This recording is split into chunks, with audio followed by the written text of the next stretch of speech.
Hello and welcome into the Straight Facts YouTube channel. Going to go through another breakdown in the big board series with our guy, our NFL draft expert, Matt Valdovinos. Matt, how you doing today, man? Feeling good. It's been a great day. Just relaxed and enjoying. Excited to talk some more ball. Yeah, as am I. And, Kyle and James, they did a great job sitting in here with you, breaking down the quarterbacks, running backs, and wide receivers. If you haven't seen those videos and you're interested in the NFL draft, I highly suggest you go back and check those out. How convenient, though, that I'm the one stuck talking about the lesser known, lesser paid attention to position, but still all important on the offensive end. The tight end group, it usually is a position group that, as you said to me in text message, usually goes a little deeper. So we can dig a little bit here, but I'll hand it over to you now. Crack it off with, I believe, your top five, correct? Yep, we're going to talk about five today just because the position's it's weird talking about tight ends. There's never a lot of elite high-end talent, so we're never talking about the 1, 2, and 3 guys, that's the best.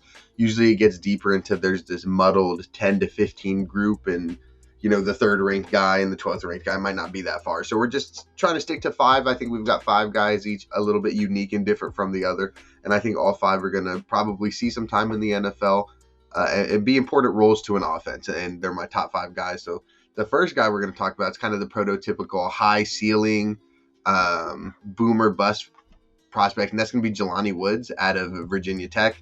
Jelani had a huge combine, huge pro day cycle when he was just tested like an absolutely absurd athlete, really a 1% kind of guy that you're going to get at the position. Would be built in that Darren Waller segment where he can, really stretch the field, down the field, and even use that athletic ability to create yards after the catch, whether it's running someone over or powering through tackles. And then something that's kind of not common that you see with these high ceiling receiving options are guys who are also really, really good blockers. I think Woods is probably a better blocker than a majority of the tight ends in this class. So I think you get a good floor that he's giving you along with that really, really high ceiling he's giving you from the large athletics, just being the specimen that he is. There are some downfalls. There are some worried parts of his projection. Fifth-year guy, so he's an older prospect and did not produce until his last year at Virginia Tech. So there is some concern in, does he just wait until he was 23 playing 18-year-olds to produce? And, we'll see. But like I said, very fluid mover, great straight line speed, just a really, really good athletic specimen that you hopefully can kind of mold this ball of clay into a weapon on your team. Yeah, I was starting to dig into him because it's a name that's a little unfamiliar to me. Like I said, I'm not the most versed in the tight end groupings, but a lot of these, I know Walter Football is a site that I use. A couple other, CBS I don't like as much, but not a ton of them will have him ranked in the top five. I'm also chuckling to myself as I look him up. SportsTalkATL.com has an article saying Falcons to host Kyle Pitts-esque tight end prospect Jelani Woods. Sure. Not a bad comparison. And you said his projected, if you had to project around for him, I know it's really tough with guys who are lower. You said...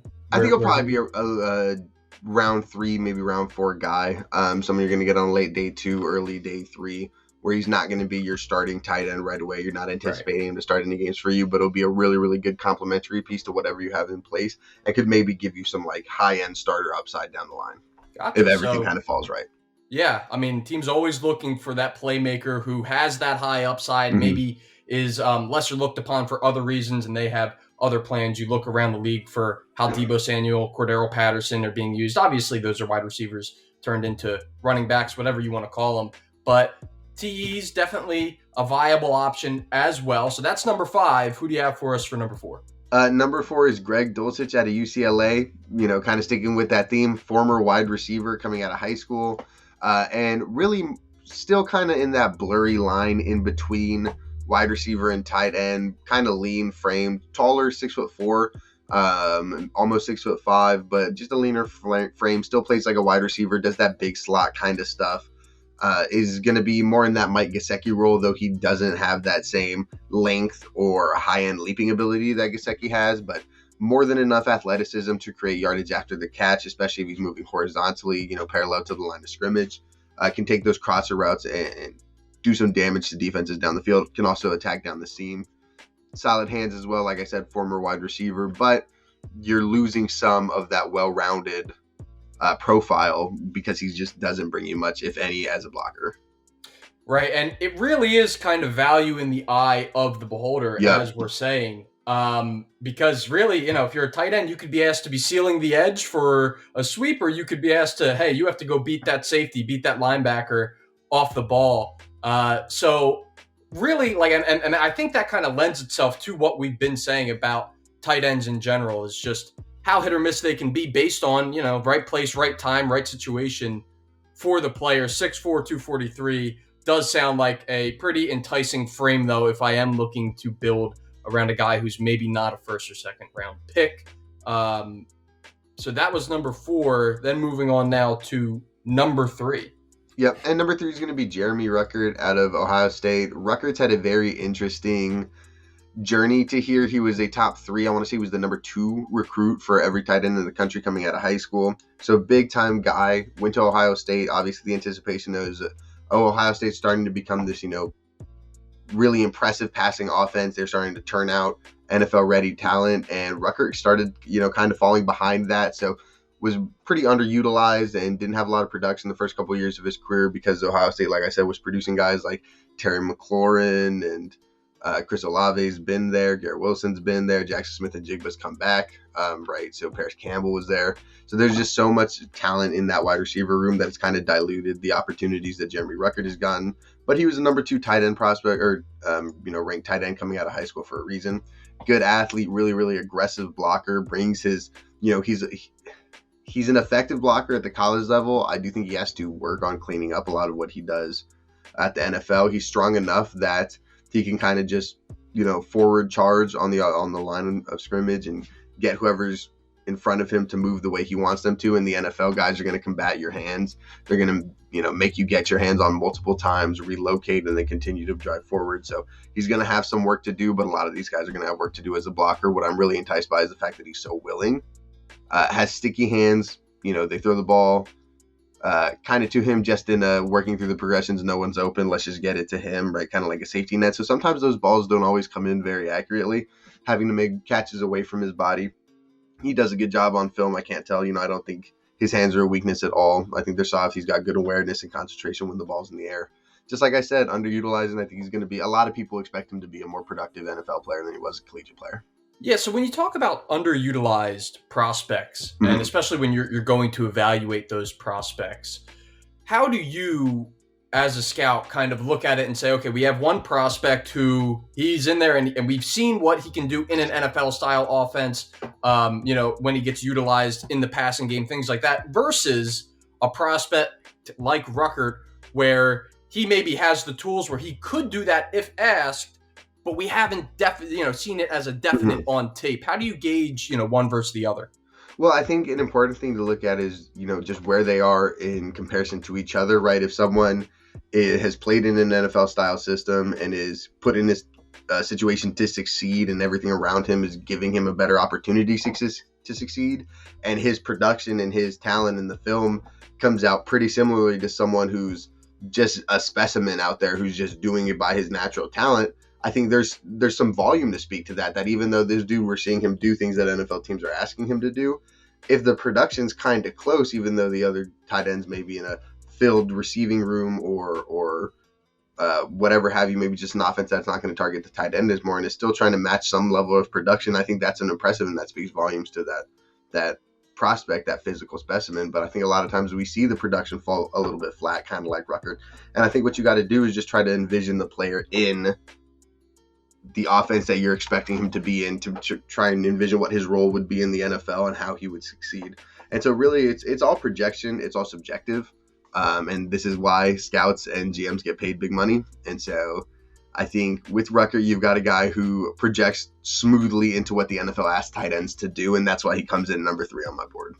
Right. The battle of production versus potential, Yep. opportunity, all of those factors. As someone who plays like a ton of dynasty fantasy football, and I'm looking through who could potentially be a late sleeper, a lot of it does have to do with landing spot. So definitely a good call there. Jeremy Ruckert, the 3rd tight end on our guy Matt's big board. Certainly will not be a shortage of Ohio State pass catchers getting their name called.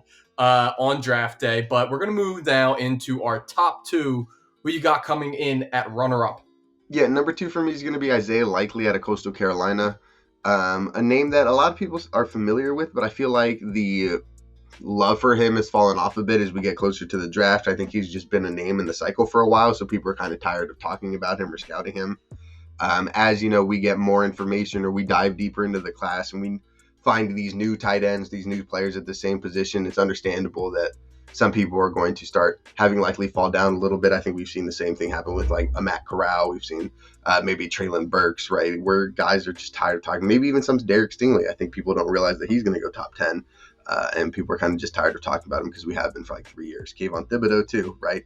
And Likely fits the same role. I think he brings a weapon as a downfield threat down the seam as well as after the catch. I think he shows a lot of physicality after the catch and willing to pick up tough yardage. That also leads me to believe that there's room to work with him as a blocker. I think it's going to take some time to reshape that whole part of his game. But there is value. He's got good size, good length, good athletic ability. So I would be able to imagine that he can generate movement at the line of scrimmage and at the point of attack. 27 receiving touchdowns throughout his entire career. So very productive red zone threat. You know that he's a weapon when you get near that end zone, and that's very important to have in the NFL. And, like I said, he won't be a lead blocker on your team right away, but I do think he provides you value as an inline tight end somewhere in his career.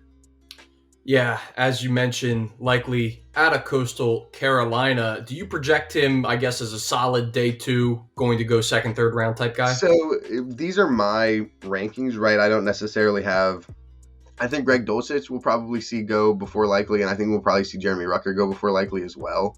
I think those two and Trey McBride are the tight ends that you can kind of stamp is more than likely going to be day 2 guys. Everyone else, I think, is probably like late round 3 or is going to be a day 3 pick. Gotcha. All right. Well, it sounds like we have a pretty competent class, but the last guy is really, when we were talking pre-show, really the only name that I know coming into the process before doing any research or anything like that. But I'll let you take it away with our number 1 guy. Yeah, Trey McBride, kind of the consensus tight end 1 in the class, and I agree with it. Super productive in his time at Colorado State. He pairs his productive collegiate resume with like legitimate NFL upside. Very sure-handed, had less than 10 career drops. I want to say the number was 6, but I'm not 100% sure. I think I got that from Dane Brugler at The Athletic. But yeah, under 10 career drops in his 4 years. He doesn't have a huge frame. I think he's only like 6'3", but he's a plus athlete. Good straight line speed, good ability to get away from tacklers or from would-be tacklers. Yeah, he's similar to Jordan Reed in that size, straight line speed aspect. Not so sudden with his movements, but probably a better blocker. But in terms of the size, people don't forget that Jordan Reed was a little bit undersized for that tight end position, was only like 6'3", and I think McBride's kind of in that same spot. But he's just a well-rounded prospect with an obvious floor and potential for a higher ceiling with some, route running development. Still needs to develop his tree a little more and get more intensive out of his breaks and some development in his blocking, some instruction. So I have 2 reasonably gimmicky things that I want us to go through. If you had to, and I hate doing this, but if you had to give a player comparison for him, you would say Jordan Reed is that guy? Not necessarily, especially not now. I think that's just like the closest body comp I can come to, or in terms of a straight size and speed combination. Jordan Reed was a lot more dynamic in his breaks. Really did play like a big wide receiver, how he would break in and out of his routes and create some separation. Maybe closer to like a Mark Andrews, probably, than like what Jordan Reed was, but not the end of the world. And I don't necessarily hate comps. It's just a lot of them take tough. A while. Yeah. Especially because, as we said, you're comparing them to guys who are in super ideal situations who people know, like, if you're going to compare him to a guy who's, maybe someone who gets rotated in and out, it won't draw as many clicks, so on and so forth. So sometimes that just really skews who people are spitting out as these comparisons. The other thing I wanted to do is look at the other past couple of years at the top tight end and have you rank essentially where you think McBride would fit in, not as they are now, but back, during the process as prospects. We have Kyle Pitts last year, I believe Adam Troutman was in 2020 and TJ Hawkinson first off the board in 2019. If you had to rank McBride 1 through 4, where would he be at? I like this. Kyle Pitts is the best. Yes. That one's not even really debatable to me. Some people really, really loved TJ Hawkinson coming out. I was a fan of TJ Hawkinson, but I actually had Noah Fant as my top tight end in that class, which, looking back now, kind of make, people were loving TJ after his rookie year, but sophomore year seasons, maybe I knew what I was talking about. But Kyle Pitts at 1, then I would still put TJ Hawkinson at 2, and then Trey McBride at 3 and Adam Troutman at 4, but I did like Adam Troutman. But yeah, I would have Trey over him. That class was bad. That class sucked. It was. Funny TJ Hawkinson moment was I literally, we do our dynasty drafts in person, and I had the 8th pick. I had no tight end, and some guy moved up. We're a 1 QB league.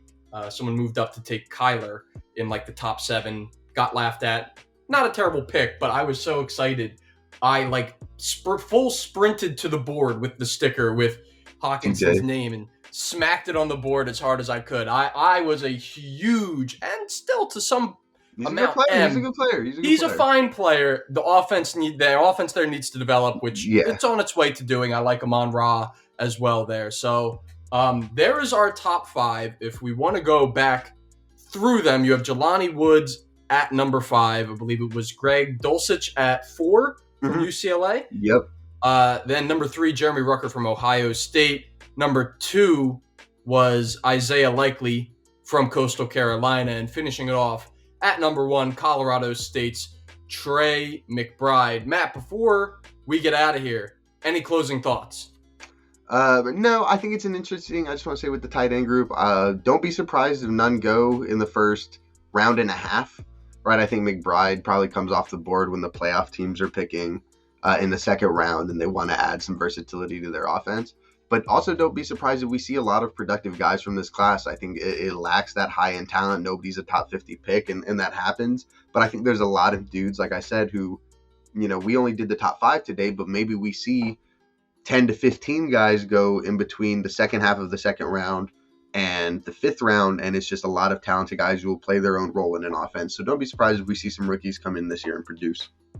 So that is a cap on the playmakers on the offensive end. I think we still might, or you plan on going through the offensive line too, right? You're not going to miss hopefully. That. I would love to. We'll see if the people want it, but yeah, hopefully we do. So maybe we do offensive line. If not, we are on to the defensive side of the breakdown, which I'm super excited for. I think it's a really, really deep defensive class this year. Will be a ton of fun to talk about. That's Matt Valdovinos. I'm Jake Galli, and these have been the facts.